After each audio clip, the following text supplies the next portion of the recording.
Bu Amel atas presentasi yang diberikan. Oke, selanjutnya kita lanjut pada sesi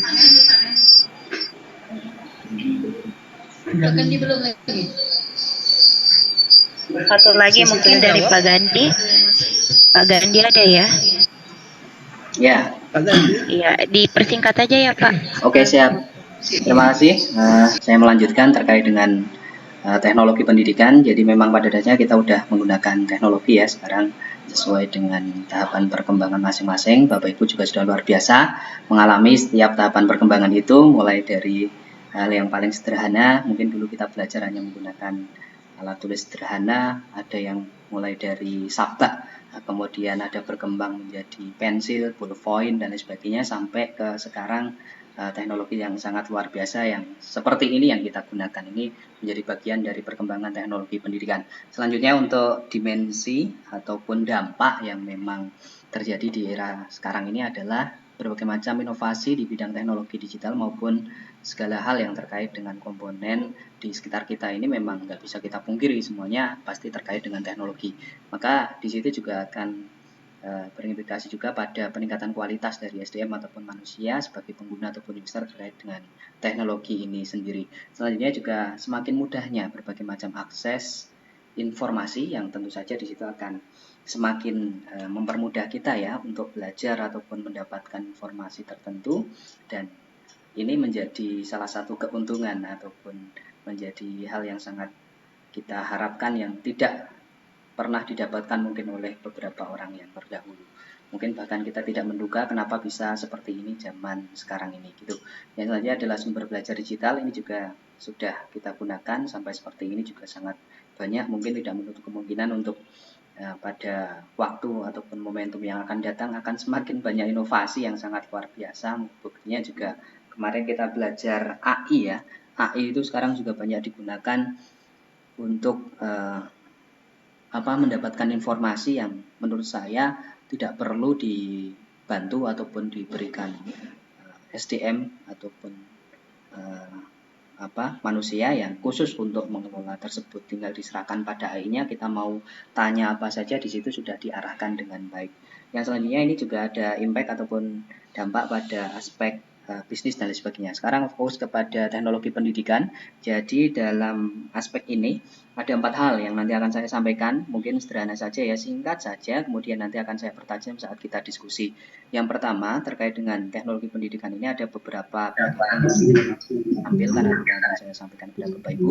Yang pertama pendekatan akademik. Jadi yang dilakukan di dalam teknologi pendidikan ataupun kurikulum kompetensi ini memang berkaitan dengan tujuan secara langsung ataupun entah itu yang dinamakan sebagai pengiring dan juga isi ataupun materi dan juga evaluasi ini terpadu secara utuh. Jadi persiapkan mulai dari awal sampai ke evaluasinya. Selanjutnya juga ada pendekatan dalam kecakapan hidup. Jadi lahirnya teknologi pendidikan ini juga setidaknya ada beberapa poin yang perlu kita garis bawahi, yang perlu kita underline. Yang pertama adalah kecakapan mengenali diri sendiri. Jadi di masa ataupun zaman seperti ini, walaupun kita sudah menggunakan teknologi, tetapi pada dasarnya sudahkah kita mengenal diri kita sendiri ini dengan lahirnya teknologi atau perkembangan zaman yang sudah sangat luar biasa menurut kita gitu. Apakah kita maju? Apakah kita malah mundur? Nah, selanjutnya adalah rasional ataupun thinking skill. Jadi bagaimana pemikiran kita bersama terkait dengan kecakapan hidup yang tentu saja nanti akan berbagai macam dinamika ini erat kaitannya dalam kehidupan yang nantinya mungkin akan saya paparkan dalam hal yang di slide selanjutnya yang entah menurut Bapak itu terjadi atau tidak. Tapi kita nanti akan bisa mikir secara rasional bahwa ternyata ya hal itu sudah nggak jauh dengan lingkungan kita. Yang selanjutnya adalah kecakapan sosial. Jadi nggak cuma pada kecakapan kita di dalam akademis, tetapi kecakapan sosial pun juga perlu di masyarakat, kemudian di dalam kehidupan sehari-hari. Ini juga menjadi bagian dari penggunaan teknologi ataupun kurikulum kompetensi yang nantinya akan menjadikan bekal awal kita untuk bisa memobilisasi sumber daya yang ada di sekitar kita sehingga perkembangan terkait dengan kompetensi diri juga semakin lebih baik. Ini akademik tadi sudah saya singgung. Yang selanjutnya adalah vocational skill. Jadi nggak cukup pada aspek akademik, sosial, atau rasional. Ini juga ada aspek vokasional, jadi keterampilan khusus pada suatu bidang. Makanya nggak heran sekarang juga dipeta-petakan, Bapak Ibu yang ada di sini juga ada yang pakar ataupun expert dalam bidang IPA, kemudian ada yang PS, kemudian ada yang PKN, ada yang bidang-bidang lain ya, bahasa Indonesia dan sebagainya, yang tentu saja di situ tidak semua orang ataupun tidak setiap sumber daya yang dimiliki oleh Bapak Ibu ini bisa digarap ataupun bisa dijangkau oleh yang lain gitu. Jadi kalau orang Jawa bilang wang sinawang begitu. Jadi mungkin kalau saya melihat Mbak Priska ini seperti itu di dalam kegiatannya, kuliah juga sambil ngomong anak dan lain sebagainya, ini sangat istimewa. Nah, kita pengen kayak Mbak Priska, mungkin kita nggak bisa gitu. Tapi demikian pula sebaliknya, Mbak Priska pun belum tentu juga bisa seperti kita. Jadi hanya wang sinawang saja, hanya persepsi dan juga sudut pandang kita masing-masing. Selanjutnya adalah competence approach. Ini ada 3 aspek ya, ada pengetahuan, keterampilan, dan juga sikap. Kemudian ada broad based approach. Jadi ini terkait dengan cara berpikir kita yang tidak hanya what atau berpikir secara sumbu pendek ya, ataupun how, tapi setidaknya dari teknologi pendidikan yang kita gunakan ini sampai know why, kenapa kita harus menggunakan ini. Selanjutnya Pak, area prioritas yang nanti perlu dikembangkan dalam teknologi pendidikan adalah transformasi digital, yang tentu saja di situ harus diikuti dengan kompetensi kita masing-masing dalam penguasaan teknologi. Yang kedua adalah ketenaga kerjaan pemuda. Tadi di perkuliahan yang sebelumnya ada yang bilang, saya juga mendengarkan bahwa ijazah sekarang seperti ini, nah lulusan sekarang kayak gini dan lain sebagainya, masih banyak yang belum bekerja dan sebagainya. Ini menjadi fokus ataupun konsentrasi kita bersama.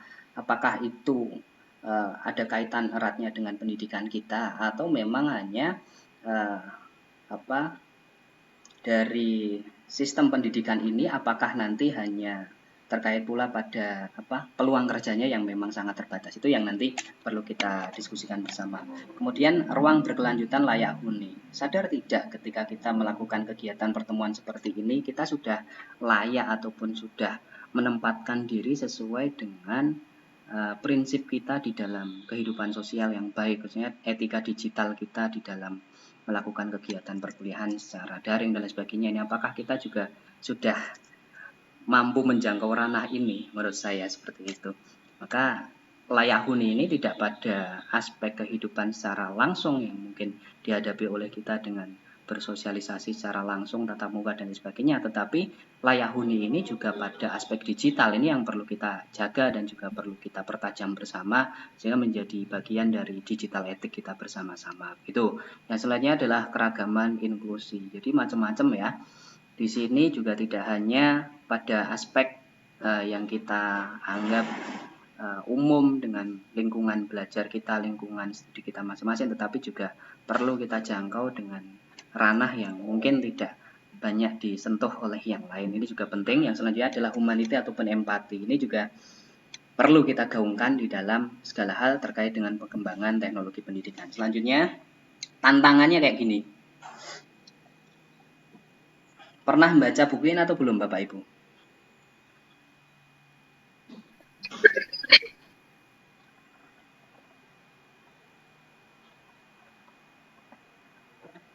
Halo? Silakan operator. Pak Hamka. Buku apa Pak? Buku yang mana? Ini selanjutnya. Slide selanjutnya. Oke. Ya. Pernah baca ini? Matinya kebakaran. Belum ini? Pak. Belum ya?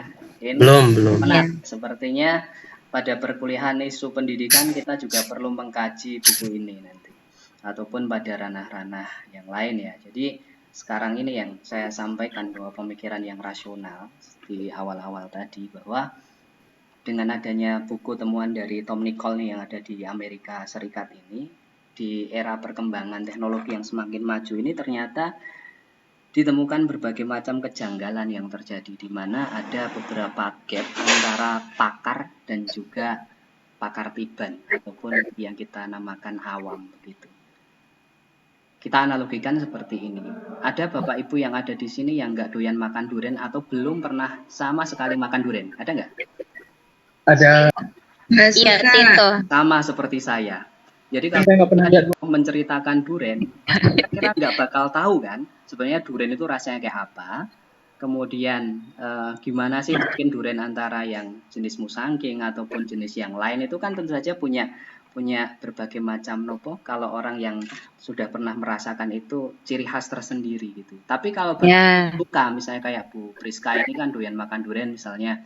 Nah, suruh menceritakan tadi durian musangking itu teksturnya gimana, rasanya gimana, kemudian bedanya dengan durian yang lain, pasti saya rasa akan lebih mudah untuk menjabarkan terkait dengan hal ini. Nah, kemarin pada saat pandemi ini banyak muncul kejadian-kejadian yang seperti ini. Misalnya kita tidak pakar ataupun expert dalam bidang kedokteran, tetapi karena ada kondisi yang seperti itu, kemudian, COVID kayak gini, kayak gini, kayak gini, kayak gini. Nah, ini semakin bertentangan.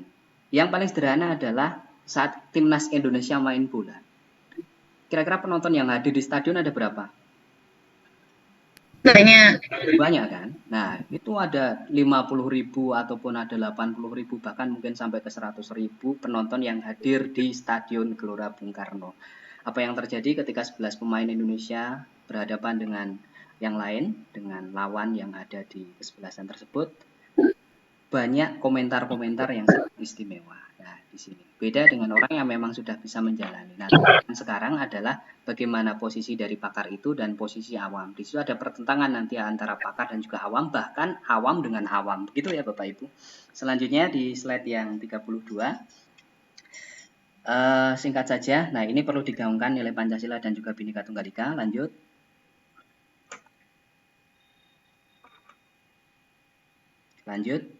Perlu juga nanti substansi ya terkait dengan teknologi pendidikan itu setidaknya juga nanti konten perkembangan teknologi pendidikan menjunjung tinggi persatuan kesatuan dan juga perdamaian, tidak menghina Pancasila, NKRI, meneguhkan spirit nasionalisme, tidak menggelorakan gerakan takfiri, tabdi, tasyrik dan lain sebagainya dalam berbagai macam aspek. Dan di situ ada toleransi, moderasi yang tentu saja akan semakin menguatkan terkait dengan substansi dari perkembangan teknologi pendidikan yang nanti akan kita kaitkan dengan proses pembelajaran. Ini ada best practice contohnya seperti ini di slide 34. Oke, ini di Michigan. Jadi mewujudkan sekolah ataupun lembaga yang memang berkaitan dengan sosial atau emotional learning, di situ juga bisa diintegrasikan dengan berbagai macam aspek yang tentu saja tingkat integrasinya sangat erat di situ dengan teknologi dan juga berbagai macam ataupun alat yang di situ menjadi bagian untuk mewujudkan pembelajaran yang memang benar-benar humanis ataupun sangat kita harapkan untuk masa depan. Selanjutnya, kalau kita kaji terkait dengan tahapannya, ini ada setidaknya 4, mulai dari tahapan perencanaan kurikulum di dalam kurikulum kompetensi itu, kemudian penentuan isi, implementasi, sampai ke evaluasi. Adapun untuk tahapan yang di aspek pertama, ini ada framework ya, dari konseptual dan juga operasional perencanaan kurikulum kompetensi, bisa dimulai dari analisis kebutuhan, kemudian internal maupun eksternal, kemudian dilanjutkan untuk implementasi dan juga nanti ada evaluasi dan di terakhir ada framework juga untuk evaluasinya. Di sini mulai dari struktur, culture, teaching, dan juga learning-nya kita bisa analisis nanti bersama-sama. Mungkin itu dulu. Terima kasih. Saya kembalikan kepada Pak Angkwan. Ya, Pak, terima kasih atas presentasinya pada siang hari ini. Oke, selanjutnya kita akan sesi diskusi. Untuk sesi pertama ini saya buka 2 penanya saja, supaya kita bisa betul-betul mendalami materi kita dan membahas tuntas materi pada hari ini. Silakan. Untuk Lutfia, silakan Ibu Lutfia. Ya, assalamualaikum. Suara saya terdengar. Oke, mungkin lebih tepatnya pada pendidikan klasik tadi ya. Ini bertanya dulu ya, paham Kak ya, boleh ya? Bukan untuk mendiskusi, menambahkan kan? Ya bertanya Bu, nggak usah menjawab. Sekalian aja. Iya, tadi pada bagian pendidikan klasik di Revolusi 4.0 gitu. Nah, pada makalah saya membaca bahwa pendidikan klasik ini relevansi dengan era industri 4.0. Tapi sekarang kan kebanyakan di beberapa negara itu sudah menganut revolusi 5.0 gitu, seperti di Jepang dan negara-negara maju lainnya. Nah, apakah pendidikan klasik ini masih cocok digunakan di revolusi 5.0 ini? Kalau yang teknologi pendidikan tadi kan relevansi ya. Nah, kalau yang pendidikan klasik ini apakah relevansi atau tidak? Terima kasih. Ya, terima kasih atas pertanyaannya mengenai pendidikan klasik ya, apakah cocok diterapkan di sekarang ini atau tidak. Selanjutnya pertanyaan kedua, silakan. Siapa pertanyaan kedua? Atau kita jawab dulu ya? Silakan.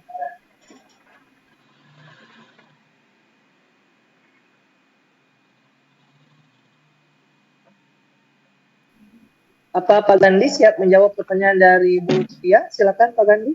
Ya, terima kasih. Prinsipnya bagus-bagus saja kembali pada kondisi tersebut. Jadi nggak perlu khawatir, maksudnya kita kembali lagi kepada masa klasik. Nyatanya juga sekarang era untuk pendidikan yang dilakukan dengan perkembangan teknologi nyatanya juga kembali lagi kepada masa lalu. Justru malah orang yang sangat hebat itu ketika kembali mengungkap berbagai macam fenomena yang terjadi pada masa lalu dan di situ diintegrasikan dengan kondisi masa kini. Gitu guys. Jadi nggak masalah, yang penting tetap ambil dari kegiatan yang dilakukan pada masa lalu yang terbaik, yang memang mungkin masih dirasa tepat ataupun relevan dengan kondisi sekarang, tapi juga jangan lupa bahwa kita hidup di era yang berbeda dengan masa lalu. Pada dasarnya pada yang tataran praktis, misalnya kita sudah punya anak, jadi cara mendidik yang dilakukan oleh orang tua kita masing-masing tentu saja nanti akan berbeda dengan cara kita mendidik anak-anak kita nanti. Nah, itu yang perlu kita kaitkan bersama. Terima kasih, Ngaten mawon. Ya, teman-teman ada tambahan tanggapan untuk Lutfia, mungkin ada tambahan, silakan dari Bu Priska ataupun Bu Rahma ataupun Bu Amelia, silakan.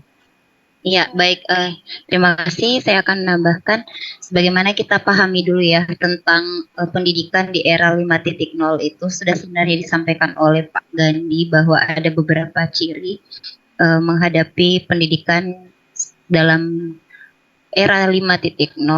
Ada salah satu cirinya yaitu kemajuan teknologi dan perubahan dalam masyarakat yang terjadi itu selalu dinamis. Nah, maka kalau kita bertanya bahwa apakah cocok teori pendidikan klasik digunakan untuk zaman ini, menurut saya, ini menurut kami ya, karena pertanyaannya menurut kami cocok-cocok saja asal dipadu-padankan atau dimodifikasikan dengan teori lain, misalnya teori humanis. Karena kita tahu pada pendidikan 5.0 ini manusia itu diarahkan untuk lebih bisa berkolaborasi ya dan bisa berpikir kritis, kreativitas, inovatif. Maka pendidikan klasik yang punya kelebihan yaitu pengembangan ilmu pengetahuan yang lebih mendalam itu bisa dimodifikasikan dengan teori pendidikan lain. Misalnya teori pendidikan humanis atau apa tadi yang Bu Amel itu instruktur sosial ya instruksional yang seperti itu ya mungkin yang bisa saya tambahkan. Terima kasih. Ya, terima kasih Bu Priska atas tambahan dari ya. Bagaimana kita kembalikan ke Bu Lutfi dulu, bagaimana sudah yakin meyakinkan jawaban dari teman-teman kelompok 2? Terima kasih Bu Lutfi ya. Oke, selanjutnya untuk sesi pertanyaan yang kedua, silakan. Siapa yang ingin bertanya ataupun bercerita mengenai pengalamannya khusus untuk materi kelompok 2 ini? Pak Foyan, silahkan Pak Foyan.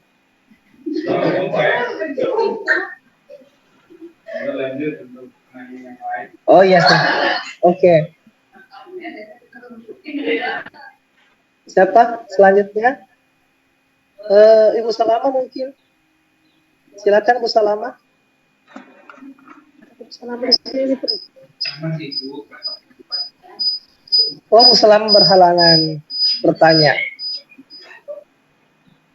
Oke, teman-teman, siapa lagi?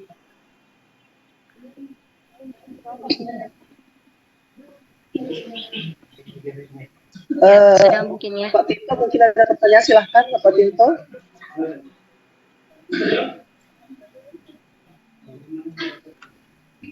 Untuk saat ini saya masih nyimak Bapak, terima kasih.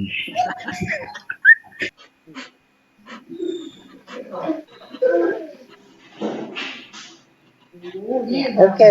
Mungkin ada tambahan atau masukan dari Pak Dr. Ali, mungkin Pak Moderator.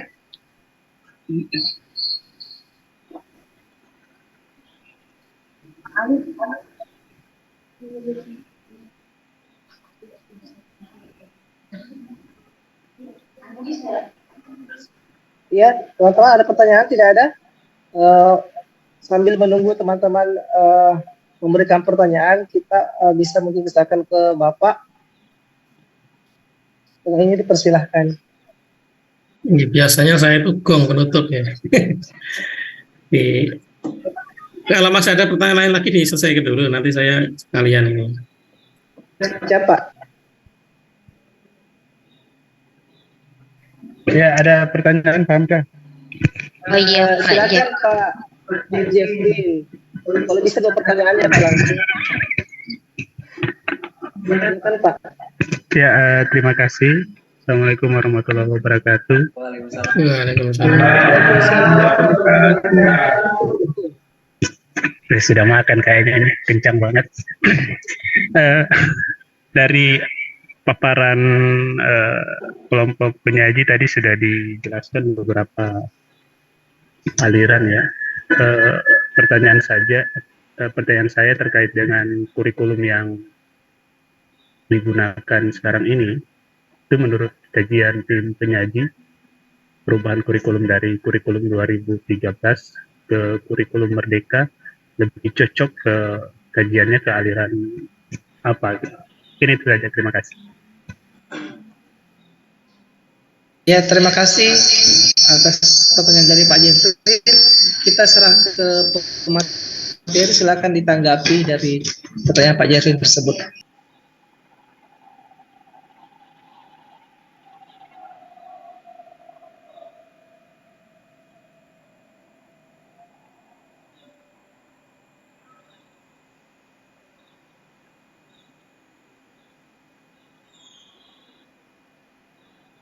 Izin menjawab, Pak Moderator.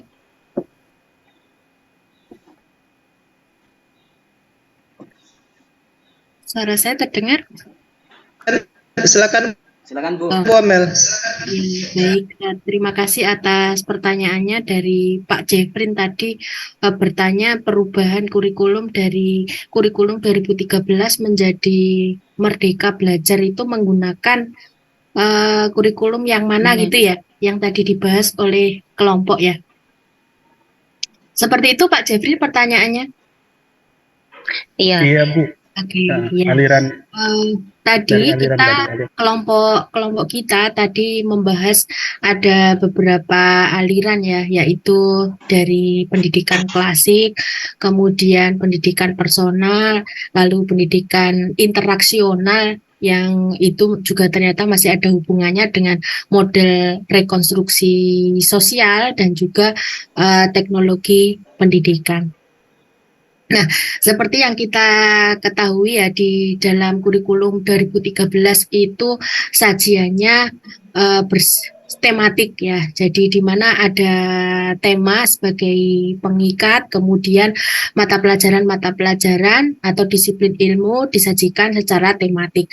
Kemudian ketika kurikulum terbaru, kurikulum Merdeka, itu ketika saya membaca panduan dari kurikulum Merdeka, itu guru diberikan kesempatan untuk menyajikan pembelajaran itu bisa secara per mata pelajaran tapi juga masih bisa guru menyajikannya secara terpadu. Begitu ya kalau kita membaca eh, panduan dari kurikulum Merdeka. Nah, kalau dilihat dari sudut pandang teori pendidikan klasik, karena teori pendidikan klasik itu kan lebih ditonjolkan dari materi ya, di mana siswa itu mengajarkan materi ilmu pengetahuan, jadi berdasarkan disiplin ilmu.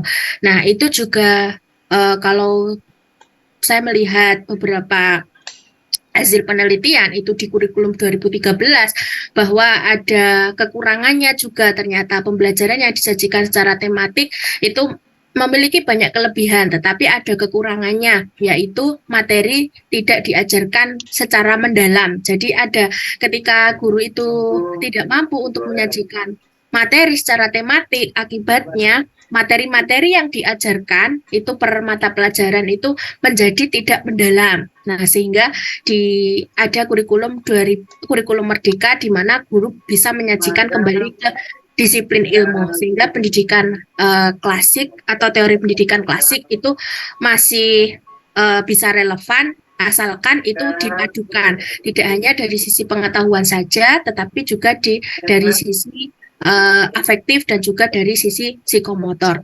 Kemudian juga untuk pendidikan personal dan pendidikan interaksional ya, ini juga sangat cocok baik di kurikulum 2013 maupun kurikulum Merdeka, karena mereka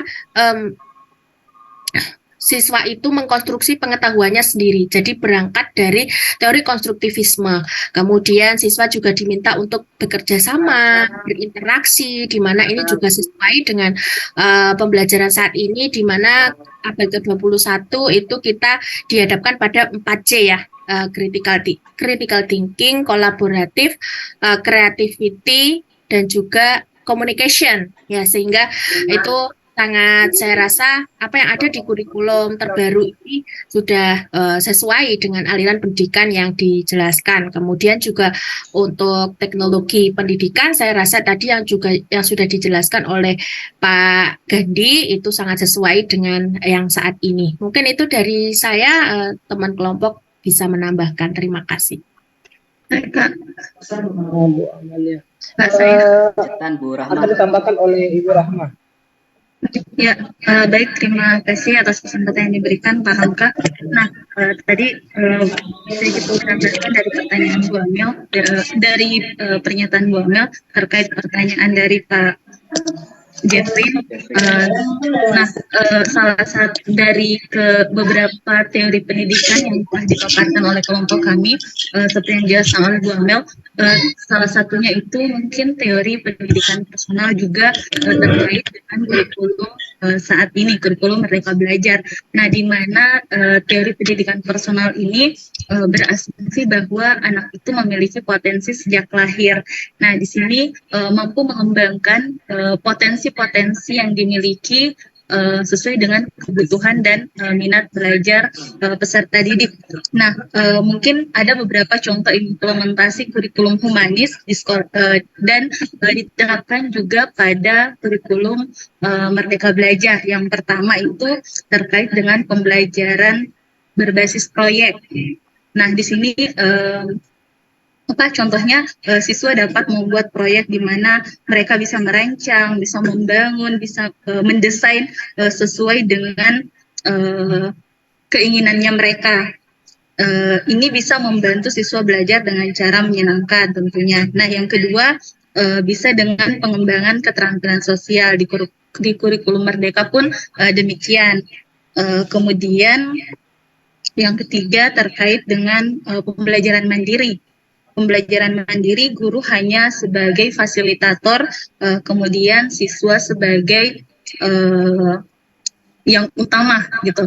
Kemudian yang keempat, bagaimana menumbuhkan rasa percaya diri. Kemudian yang terakhir pendidikan karakter. Pendidikan karakter pun juga dibahas di kurikulum 2013 hingga di kurikulum Merdeka Belajar saat ini. Bagaimana mengajarkan nilai-nilai positif seperti rasa empati, toleransi, tanggung jawab, dan lain-lain kepada siswa kita. Seperti itu. Baik, saya tambahkan ya. Boleh Pak Moderator? Silakan Bu Krista. Oke, pertanyaannya tadi di antara berbagai teori yang kami paparkan, mana yang kira-kira dianut oleh kurikulum Merdeka saat ini? Oke, kalau berdasarkan teori, di sini ada sebuah teori yang dikatakan oleh Bu Rahma, teori pendidikan personal atau pribadi. Dari namanya saja personal atau pribadi. Berarti ini prinsipnya adalah menekankan pada potensi-potensi individu yang bertolak dari kebutuhan dan minat peserta didik.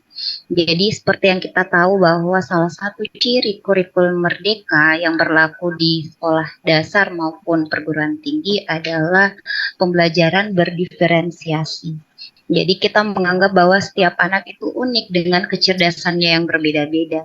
Maka dengan teori ini, guru seperti tadi yang dikatakan bahwa tidak menjadi satu-satunya sumber belajar, hanya menjadi fasilitator dan membimbing anak untuk menemukan atau menggali materi-materi yang ingin dipelajari, serta mengembangkan minat dan bakat dan potensi yang diinginkan dan sesuai dengan tujuan pembelajaran hari ini. Nah, di sini Ibu sama Bapak bisa lihat pada kajian makalah kami halaman 13 dikatakan bahwa pada alinea ketiga dari bawah, guru harus mampu mengenali keunikan dan kebutuhan individu dan memberi dukungan yang dibutuhkan pada potensi penuh mereka. Artinya kan bahwa di sini guru itu tidak lagi sebagai pusat dari segala kegiatan pembelajaran yang terjadi. Itu mungkin dari kami, saya kembalikan kepada moderator. Sedikit penambahan. Iya, terima kasih. 10 detik aja. Iya. Silakan Pak. Oke, terima kasih sahabat saya Pak Jeffrin. Kalau melihat aliran juga udah macam-macam tadi dijabarkan oleh teman-teman semuanya. Pada dasarnya memang dari kurikulum Merdeka ini orientasinya ke depan terus gitu. Jadi kalau menurut saya lebih masuk ke progresif. Tapi jangan lupa walaupun sebenarnya progresif ya kita tetap jangan meninggalkan pada esensi utamanya. Karena sebenarnya pendidikan itu it's more than just a degree. Terima kasih. Ya, sama-sama Pak. Oke, tadi ada beberapa penjelasan mengenai pertanyaan Pak Jeffrin. Selanjutnya kita serahkan dulu ke Pak Jeffrin bagaimana? Apakah sudah cukup puas dengan penjelasan dari materi atau bagaimana Pak? Sudah terpuaskan. Terima kasih Pak Jeffrin. Sudah Pak, sudah. Oke, masih ada pertanyaan dari teman-teman sekalian? Kalau misalnya kita serahkan ke Bapak Dr. Ali Mutadi. Silakan Pak. Ya, baik. Terdengar ya seperti ini. Jelas Pak. Ya, terima kasih untuk kelompok penyaji yang telah menyajikan ya terkait dengan aliran teori pendidikan klasik. Tadi sudah dipaparkan berpanjang lebar terkait dengan teori pendidikan klasik ya. Nah, ini saya mengingatkan kembali pada apa yang pernah saya singgung di beberapa minggu yang lalu ya, terkait substansi dari teori pendidikan klasik, yang mana teori ini memandang bahwa pada dasarnya setiap individu itu adalah, setiap siswa itu atau setiap anak itu adalah sama ya, tidak ada perbedaan di antara mereka. Mereka dianggap memiliki intelektual yang sama, memiliki kemampuan yang sama, dan artinya bisa dididik dalam hal yang sama intinya ini ya. Jadi semua orang tidak dibeda-bedakan dalam hal pendidikannya. Sehingga teori ini memandang pada siswa adalah recording in progress. Hal yang bisa dibentuk oleh guru ya. Nah, di sini peran guru ya, peran guru dalam pendidikan klasik adalah sangat dominan ya, di mana guru dianggap sebagai satu-satunya sumber ahli ya, sumber yang dipandang paling ahli, satu-satunya sumber kebenaran misalnya, satunya sumber kebenaran dalam hal pengetahuan. Nah, guru adalah sebagai expert ya, posisinya sebagai expert. Kemudian kurikulum ya, kemudian apa yang perlu dikaji dalam pendidikan klasik, yang dikaji adalah hal-hal yang sifatnya sudah mapan ya, sudah terbukti ya dari beberapa terbukti selama bertahun-tahun ya. Sudah istilahnya tervalidasi ya, pengetahuan yang sudah mapan, sudah tervalidasi, tidak banyak perubahan ya, sudah ditemukan oleh para pakar ya, kemudian juga nilai-nilai yang sudah teruji ya, yang memiliki nilai-nilai universal ya, nilai-nilai universal yang sudah teruji berabad-abad dan terbukti mampu mensejahterakan kehidupan manusia. Itu yang perlu dilestarikan ya, yang perlu ditransmisikan kepada setiap peserta didik ini. Ini beberapa pandangan teori pendidikan klasik ini terhadap anak ya, terhadap anak, kemudian terhadap pandangannya terhadap peran guru ya, jadi guru adalah sebagai aset ya. Jadi pendidikan lebih berpusat istilahnya, peran sentralnya ada di guru ya. Dalam pendidikan klasik ini juga ibaratnya maju tidaknya pendidikan itu sangat tergantung guru ya. Karena dalam pendidikan klasik itu guru sebagai center peran utamanya ada di guru, sehingga kalau pendidikan ingin maju ya gurunya dulu yang harus dibuat maju. Karena guru adalah satu-satunya sentral dari kemajuan pendidikan anaknya. Kemudian tadi pandangan terhadap guru, pandangan terhadap siswa ya, kemudian juga apa yang perlu dipelajari, hal yang bersumber dari pengetahuan yang dari mapan ya, yang teruji, sehingga pengetahuan yang mapan ini salah satunya adalah disiplin ilmu ya, disiplin ilmu. Itu beberapa hal. Nah, terkait dengan pertanyaan-pertanyaan diskusi yang tadi sempat muncul ya. Pertama tadi Mbak Lutfiana ya, apakah teori pendidikan klasik ini masih cocok ya diterapkan pada era industri kelima ya. Nah, ini juga menjadi pertanyaan sebenarnya. Ketika sekarang ini sudah muncul berbagai teknologi yang canggih ya, IE ya, teknologi IE atau kalau pakai bahasa Indonesia ya AI gitu ya, artificial intelligence. Kalau pakai bahasa Inggris kan IE dibalik ya, IE atau artificial intelligence ya, itu kan luar biasa sekarang ya. Sehingga apakah pendidikan klasik ini masih perlu? Ini juga menggelitik. Artinya pendidikan klasik kan pendidikan yang lebih mengedepankan penguasaan konsep-konsep yang sifatnya disiplin ilmu ya. Nah, ini juga menjadi pertanyaan ke depan, apakah nanti ini masih relevan atau tidak? Apakah orang harus mempelajari berbagai ilmu disiplin ilmu secara mendalam, atau hanya perlu mempelajari hal yang penting berguna bagi masa depan? Kalau pendidikan humanis atau personal kan memang sebenarnya lebih pada berorientasi pada, kalau pendidikan klasik tadi berorientasi pada masa lalu dan saat ini ya. Kemudian kalau pendidikan humanis itu kan lebih berorientasi saat ini dan ke depan. Nah, teknologi pendidikan itu lebih berorientasi pada masa lalu dan ke depan ya. Ini kalau teknologi pendidikan itu juga orientasinya masa lalu dan sampai ke depan. Kemudian rekonstruksi sosial ya, tentunya juga orientasinya saat ini dan ke depan ya. Nah, ini apakah pendidikan klasik masih relevan? Apakah kita masih harus mempelajari berbagai disiplin ilmu secara mendalam ya, yang pada akhirnya juga mungkin tidak semuanya berguna ya, tidak berguna bagi tantangan kehidupan ini ya. Misalnya apakah misalnya ya ilmu IPA itu perlu dipelajari secara keseluruhan misalnya ya, secara mendalam, atau hanya IPA yang diperlukan saja ya. Ini kan pertanyaan sebenarnya kayak gitu ya. Itu Mbak Lutfi ya.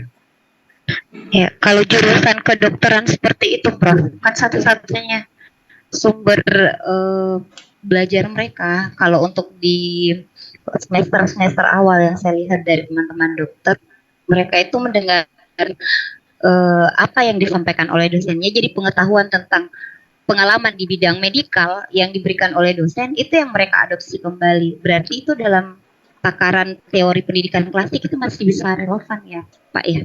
Kalau untuk bidang-bidang tertentu misalnya kedokteran mungkin seperti itu.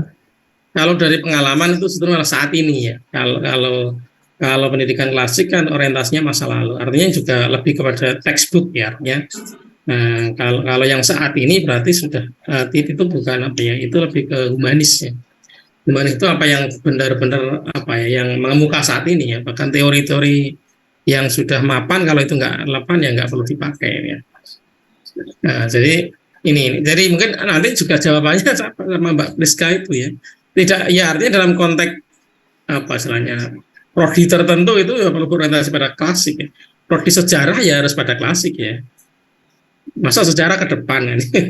Sejarah yang mestinya akan apa ya, akan belajar dari masa lalu ya, akan mencoba mentransferkan pengalaman masa lampau ya, artinya peristiwa-peristiwa masa lampau ya, disiplin ilmu yang terjadi pada masa lampau akan senantiasa dipelajari. Tapi untuk tadi ya, untuk program-program tertentu mungkin misalnya untuk prodi teknologi ya, prodinya lebih ke vokasional ya. Ya karena vokasional sendiri memang itu cocoknya ya memang teknologi pendidikan kan kurikulumnya ya. Karena juga mengedepankan pada relevansi dunia pendidikan dengan dunia kerja ya. Artinya juga bagaimana dalam dunia kerja itu harus ada keefektifan dan keefisien ya. Karena teknologi pendidikan kan dibuat istilahnya aliran yang mengedepankan efisiensi dan efektif ya. Segala sesuatu harus terukur ya. Jadi teknologi itu dibuatkan agar istilahnya segala sesuatu terukur ya. Karena sesuatu dianggap efektif, efisien itu kan ada ukurannya ya. Nah, di situ. Jadi di sini kalau pendidikan klasik ya memang ini tadi saya kaitkan dengan ini ya. Walaupun kenyataannya memang sekarang kita masih nggak bisa pisah dari pendidikan klasik ya. Artinya ketika kita masih ada pendidikan formal yang masih memandang anak sebagai objek misalnya, dia harus mempelajari sesuatu yang sama dalam waktu yang sama ya. Nah itu juga kita pendidikan klasik dalam konteks tertentu ya. Artinya dalam batasan itu kita adalah menerapkan salah satu prinsip pendidikan klasik ya. Kemudian kita masih mempelajari berbagai disiplin ilmu ya. Ketika yang kita kaji lebih pada disiplin ilmu ya secara mendalam ya, itu juga pendidikan klasik ya. Tetapi kalau pendidikan humanis tadi memang nggak begitu, disiplin ilmu itu nggak harus dipelajari secara mendalam. Tetapi lebih dipilih yang sesuai kebutuhan anak aja ya. Anak butuhnya apa? Sesuai dengan kebutuhan hidupnya ya, minat dan bakatnya itu yang dibutuhkan itu yang mana ya. Nggak semua ilmu pengetahuan itu dibutuhkan dia. Yang dibutuhkan ya sesuai orientasi anak ya. Nah, jadi kalau toh tadi apakah pendidikan klasik masih cocok? Karena kenyataannya masih diterapkan ya. Tapi ini juga menggelitik ya.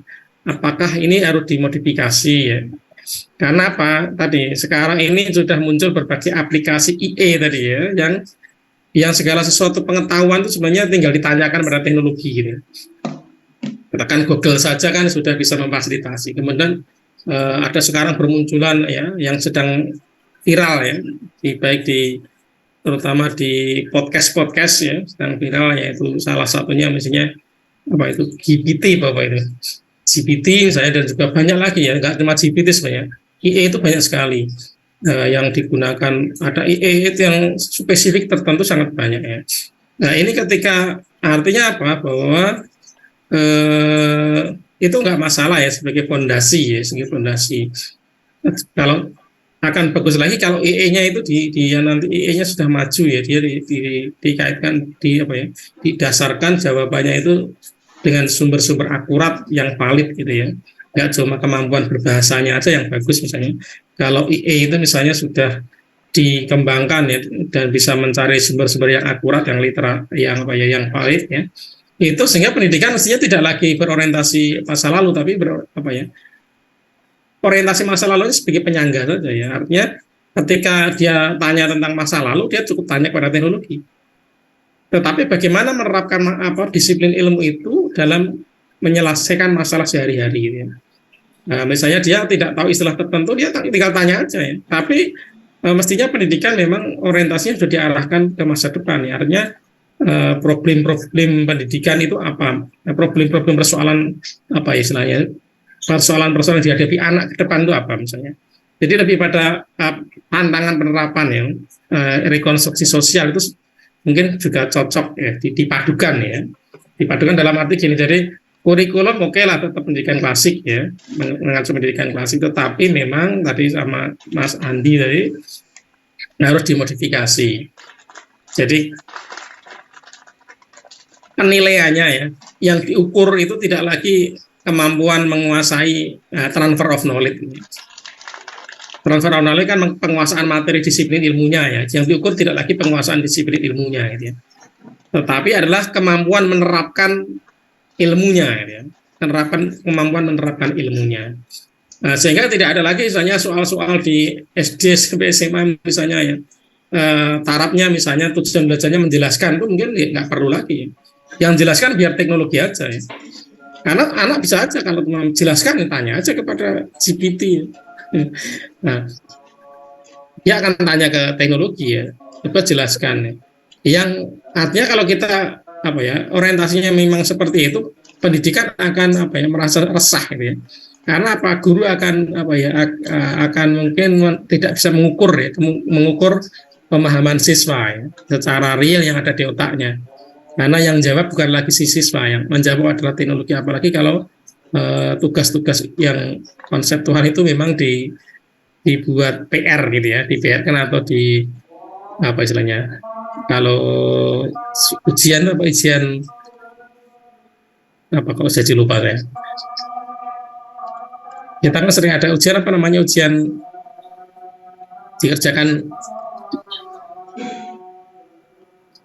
tidak saat itu tuh kerjanya apa namanya ujiannya? CAT. Apa Mbak Salama? CAT. CAT itu apa? Ujian. Take home, Pak. Take home. Nah, itu tiba-tiba ngeblank. Nah, ini kan kalau ujian take home sekarang ini saya sering menyadari ya, ketika saya buat soal take home itu, nah saya kan juga sering akses karena saya orang teknologi juga harus tahu berbagai perkembangan teknologi. Nah, saya tahu jawabannya sebenarnya yang jawab bukan dia ini, karena kecenderungannya sama jawabannya dan saya lihat di misalnya di aplikasi itu jawabannya juga itu aja ya, sama ya, mirip misalnya.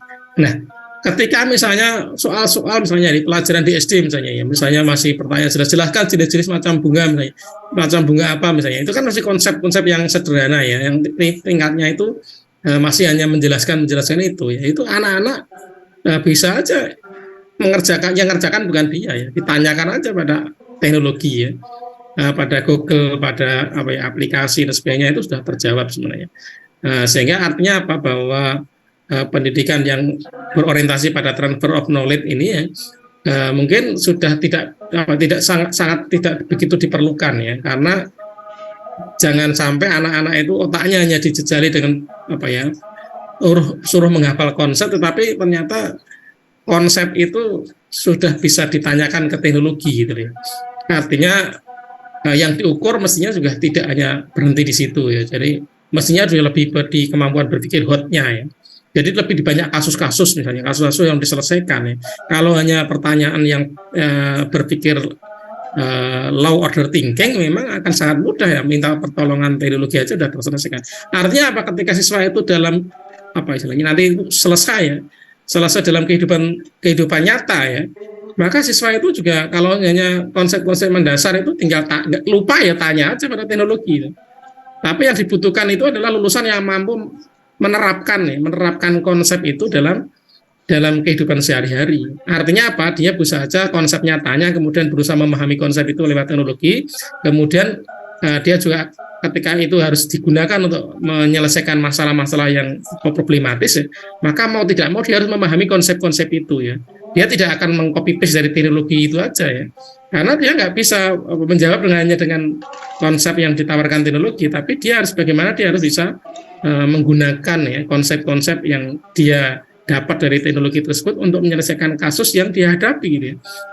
Jadi nanti kalau pendidikan kita itu kalau masih sangat klasik ya, dengan soal-soalnya masih misalnya kapan Diponegoro, misalnya kapan terjadinya peristiwa kali ini kalau sejarah ya, kapan terjadinya perang Diponegoro misalnya, itu kan masih pertanyaan-pertanyaan yang menghafal ya. Nah, itu kan sebenarnya dalam kehidupan nyata kan nggak begitu penting. Artinya kalau toh di dalam kehidupan nyata kita lupa sesuatu, tinggal tanya teknologi.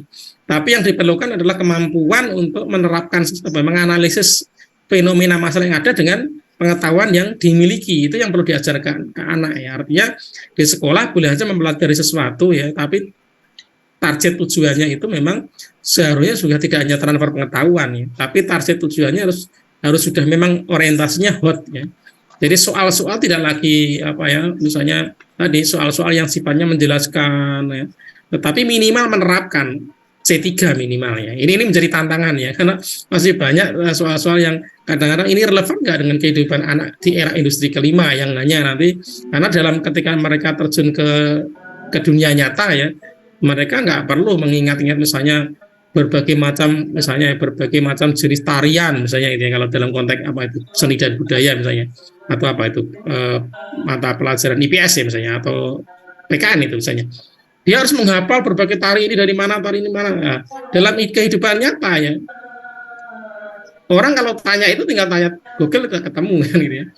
Nah, tapi pertanyaannya bagaimana cara misalnya ya, bagaimana agar nilai, misalnya kalau anak diajak mengenal seperti itu ya, tapi soal-soalnya nggak ngukur seperti itu misalnya, tapi lebih pada misalnya bagaimana cara melestarikan agar nilai apa misalnya ya, beragam budaya tersebut tidak punah. Mestinya pertanyaan aja soalnya lebih kayak gitu, anak diajak berpikir. Kita memiliki banyak beragam budaya yang sudah anak-anak pahami ya. Jadi nggak menghafalkan ragam budayanya tadi apa saja ya, dari mana itu lupa nggak apa-apa. Yang penting tahu, paham bahwa kita itu memiliki banyak beragam budaya. Kalau lupa nanti bisa tanya Mbak Google atau apa ketemu. Artinya otaknya juga harus dipenuhi dengan hafalan. Nah, tetapi kalau anak diajak berpikir bagaimana cara kita melestarikan budaya tersebut agar tidak punah misalnya. Beragam budaya tersebut agar tidak punah misalnya. Itu yang dia harus berpikir ini ya. Mungkin harus pakai misalnya ini festival budaya, harus pakai apa kan ini ya. Nah, nanti kan ada misalnya anak-anak dari konsep-konsep yang saya tawarkan, misalnya buatlah proyek tentang misalnya ya festival budaya misalnya ya, merancang festival budaya itu akan lebih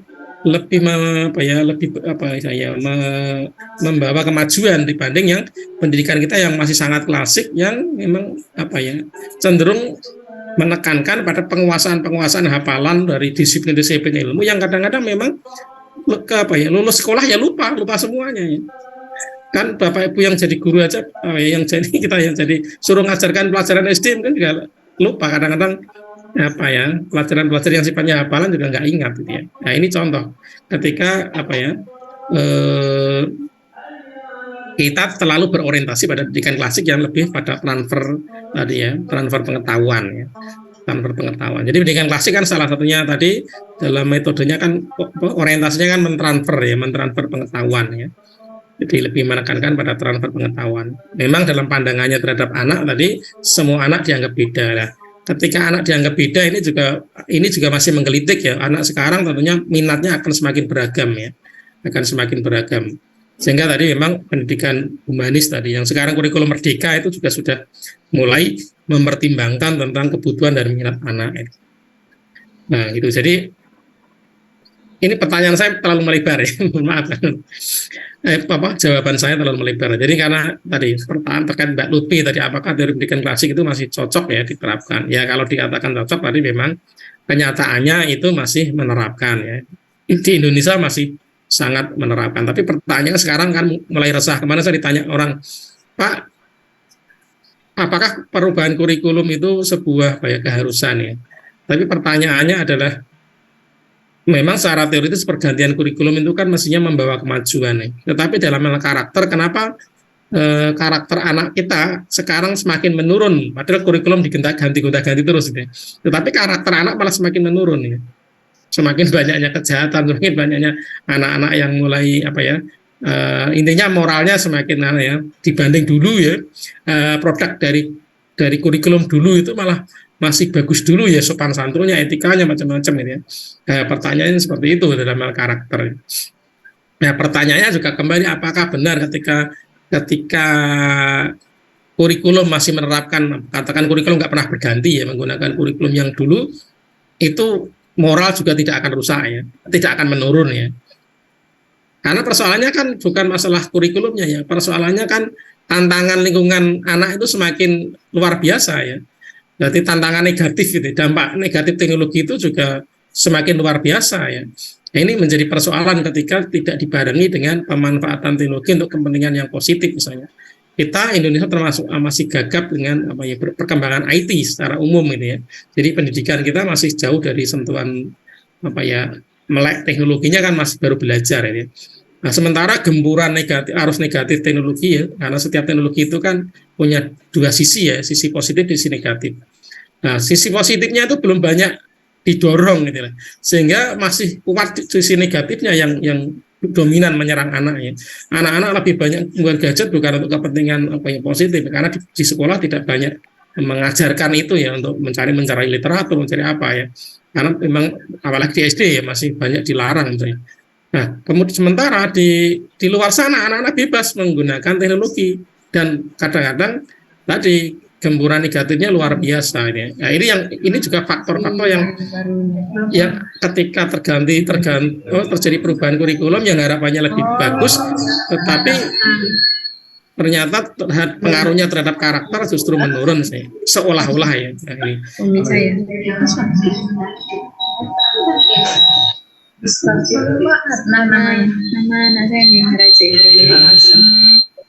Nama orang tua.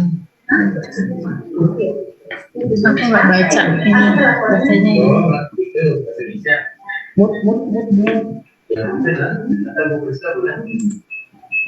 Apa?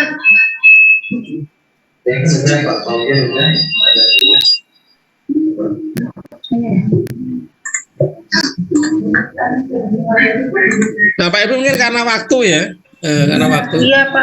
Kita tutup perkuliahan kita. Saya kembalikan ke Bu siapa tadi yang membuka. Iya, Bu Hamka, Pak Hamka. Bu Hamka.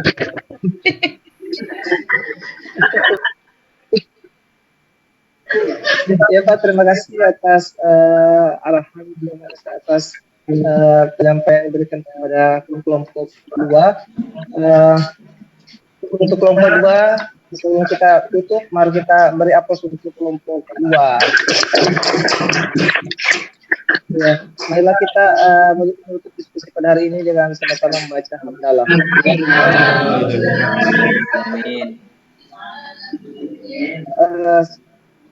Selanjutnya untuk mengakhiri perkuliahan kita pada hari ini, mari kita berdoa menurut agama dan kepercayaan masing-masing.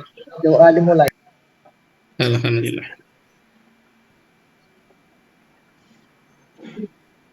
Selesai demikian, wassalamualaikum.